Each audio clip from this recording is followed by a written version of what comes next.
Dictation 110 शब्द प्रति minute start होगा 5 सेकंड बाद।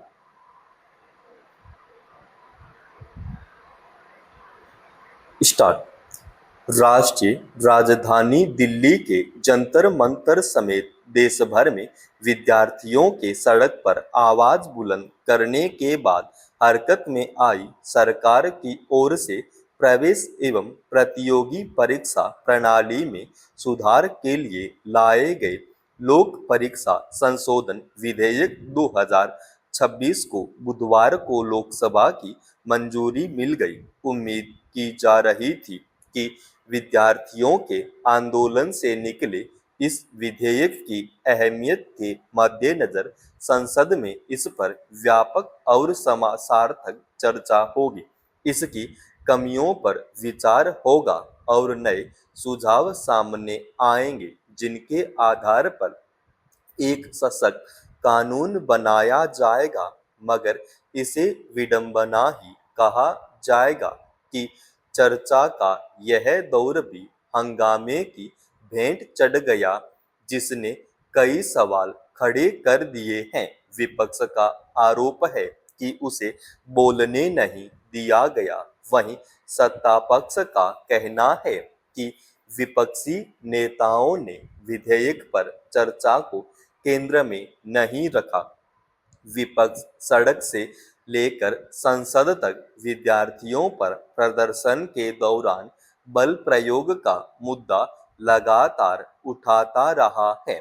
अब सर्वोच्च न्यायालय ने भी संकेत दिया है कि वह पुलिस की सख्ती से जुड़े मामले की जांच के लिए विशेष दल का गठन कर सकता है।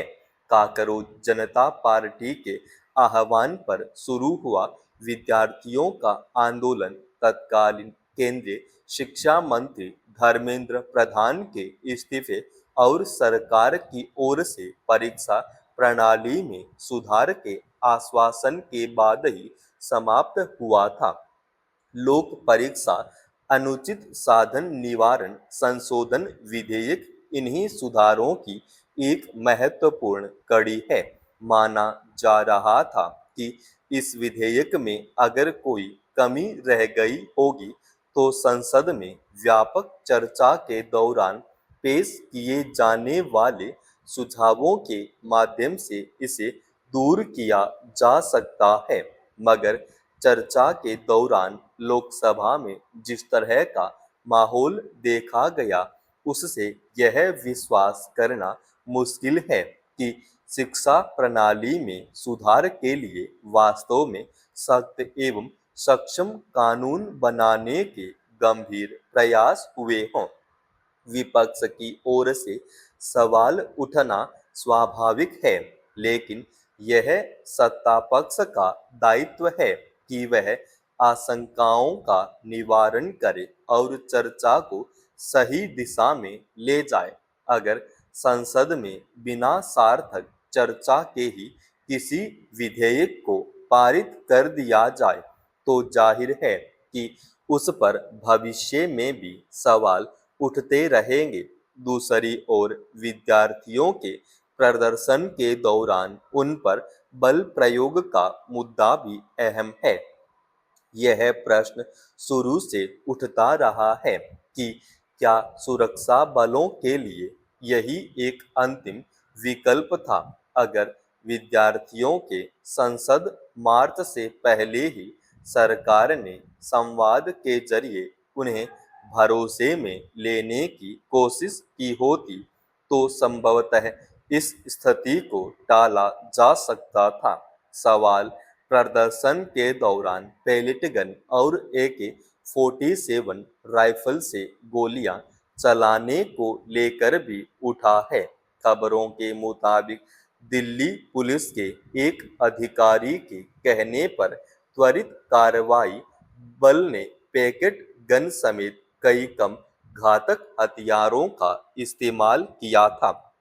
यही वजह है कि सर्वोच्च न्यायालय ने इस पूरे घटनाक्रम की निष्पक्ष जांच पर जोर देते हुए विशेष दल गठित करने का संकेत दिया है।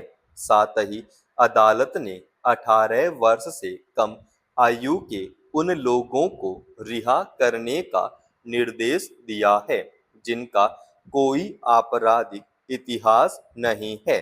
बहरहाल सत्ता पक्ष हो या विपक्ष, दोनों की कोशिश यही होनी चाहिए कि देश की शिक्षा प्रणाली में व्यापक सुधार हो ताकि विद्यार्थियों को भविष्य में किसी परेशानी का सामना न करना पड़े। देश में खाद्य पदार्थों में मिलावट एक गंभीर समस्या बन गई है।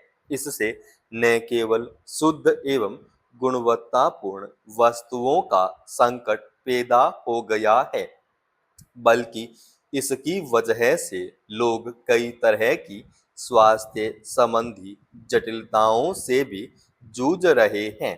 केंद्र और राज्य सरकारों के तमाम दावों के बावजूद मुनाफा कमाने के इस अवैध कारोबार पर अंकुश नहीं लग पा रहा है। भारतीय खाद्य संरक्षण एवं मानक प्राधिकरण के ताजा आंकड़ों से साफ है कि मिलावटी वस्तुओं का बाजार बेरोक टोक फल फूल रहा है। वर्ष 2025-26 में देश भर में 5 लाख से अधिक खाद्य प्रतिष्ठानों के निरीक्षण के बाद 2 लाख से ज्यादा नमूने लिए गए थे।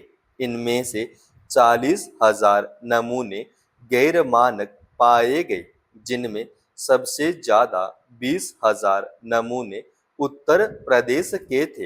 हालांकि देश के अन्य राज्यों में भी स्थिति अच्छी नहीं है।